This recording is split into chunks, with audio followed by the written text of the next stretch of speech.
দেখো 10টি দ্রব্যের ক্রয় মূল্য 8টি দ্রব্যের বিক্রয় মূল্যের সমান হলে শতকরা কত লাভ বা ক্ষতি হবে।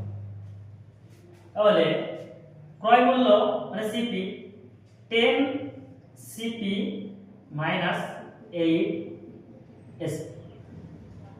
তা 10 CP equal to 8 SP. CP মানে কস্ট প্রাইস আর এসপি মানে সেলিং প্রাইস। ঠিক আছে, তাহলে সিপি বাই এসপি সমান কত? 8/10। কাটাকাটি যদি করি তাহলে কত হবে? 4/5। অর্থাৎ সিপি হচ্ছে 4 আর এসপি হচ্ছে 5। তাহলে শতকরা লাভ পার্সেন্টেজ লাভ সমান কি হবে? মানে লাভ বাই সিপি ইনটু 100। তাহলে 4 টাকা জিনিস 5 টাকায় বিক্রি করছে, তাহলে লাভ হচ্ছে কত? 1 টাকা। কস্ট প্রাইস কত?